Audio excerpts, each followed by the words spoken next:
Hi guys, welcome to the informed investor. मेरा नाम है भुवन और आज हम हिरनबा इंडस्ट्रीज का जो आईपीओ है उसको डिस्कस करेंगे और मैं आपको बताऊंगा कि मुझे क्या लगता है, whether you should subscribe to the IPO or not।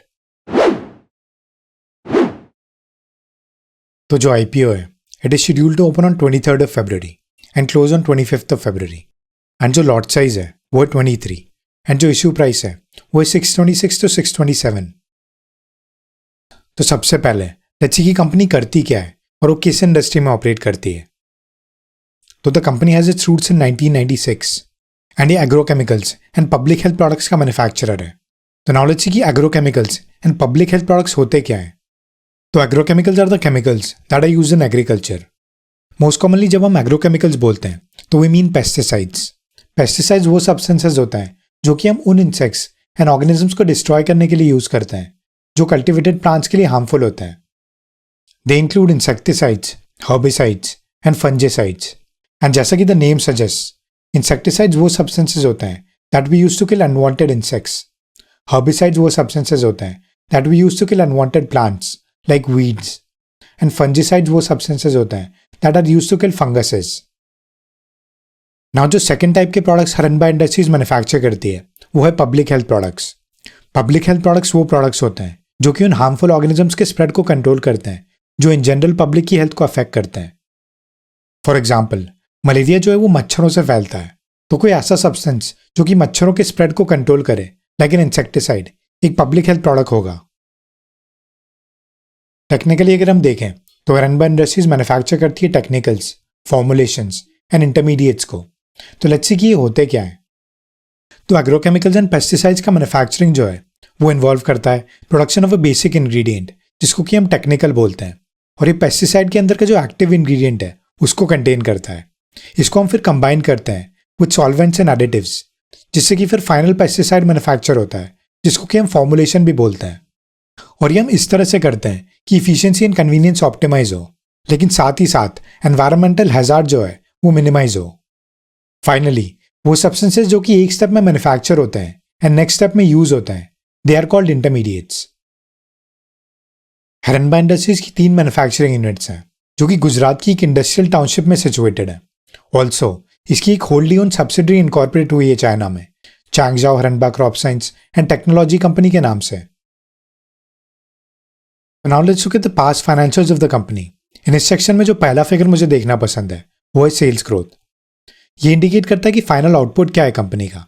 आप कुछ भी कर रहे हो कंपनी के अंदर, आपका बहुत अच्छा कल्चर हो सकता है, आपकी लीडरशिप बहुत अच्छी हो सकती है, आपकी स्ट्रेटेजीज बहुत अच्छी हो सकती हैं, सब चीज़ आप बहुत अच्छे से कर रहे हो, बट आउटपुट क्या है आपका? कितनी इनकम आप ईयर आफ्टर ईयर जनरेट कर रहे हो और वो किस प्रपोर्शन से ग्रो कर रही है। सेल्स ग्रोथ हमें ये बताता है। इसको हम इनकम ग्रोथ भी बोल सकते हैं। एंड ऑब्वियसली ये एकमात्र चीज़ नहीं है जिसके बेसिस पर विल टेक डिसीजन। बाकी चीज़ें जो मैंने अभी मेंशन करी वो भी इंपॉर्टेंट है और हम वो भी डिस्कस करेंगे, लेकिन कंपनी ईयर आफ्टर ईयर कैसे ग्रो कर रही है उसको देखने का एक बहुत अच्छा नंबर है find is sales growth. Now anything above 20% I think is decent और गुड। तो पिछले साल के फिगर्स तो नेगेटिव में है which is not at all good, but financial year 2018 and financial year 2019 में the figures are more than 20% which is good, and financial year 2017 में the figure is 13.5 which is okay, and then again financial year 2016 में this figure is in negative. So overall मैं बोलूंगा these figures are okay, not exceptionally good और bad. अब जो past performance में second figure मुझे देखना पसंद है वो है ROIC which is return on capital investments.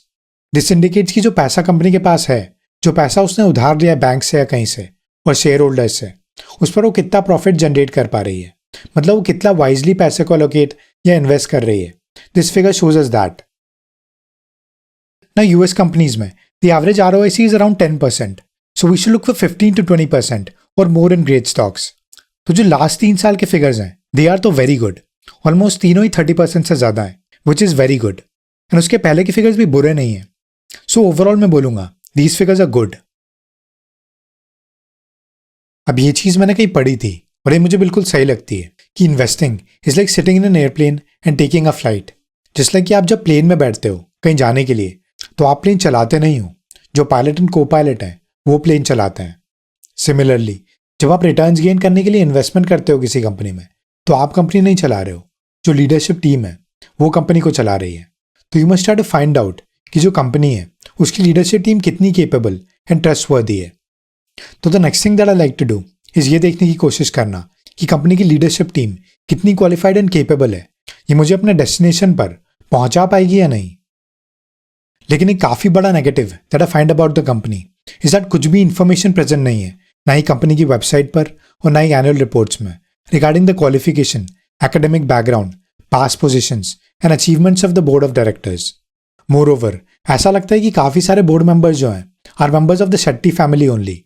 जो कंपनी है, it was founded by two brothers, Mr. Sadashiv Shetty and Mr. Raghuram Shetty.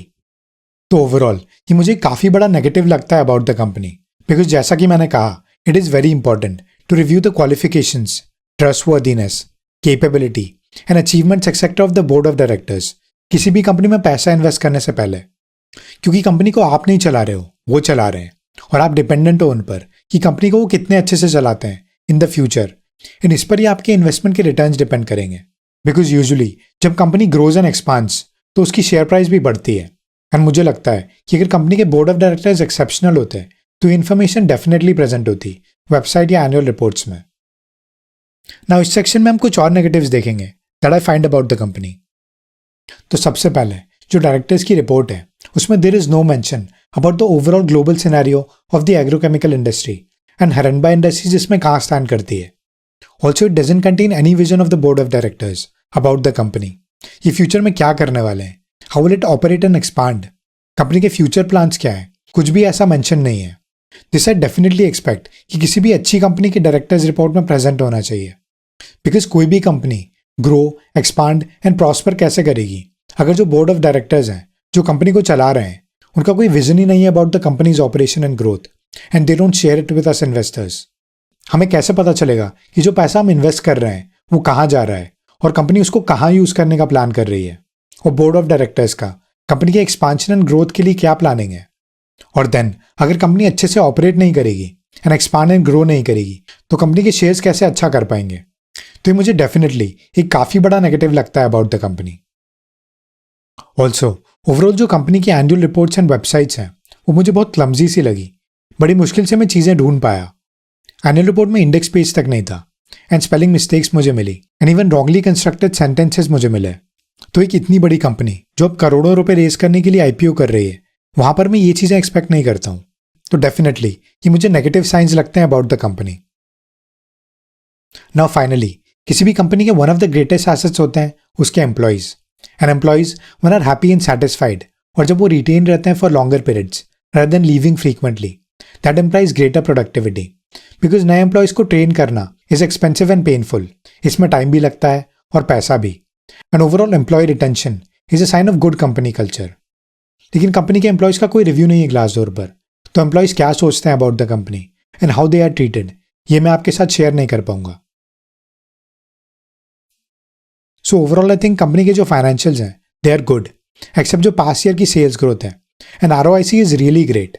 But ये बात हमें याद रखनी चाहिए कि the company chooses want to do its IPO and mostly we expect कि कंपनी तभी IPO कंडक्ट करेगी when its financials are good, ताकि वो अच्छा अमाउंट ऑफ मनी रेज कर पाए rather than इसका अपोजिट।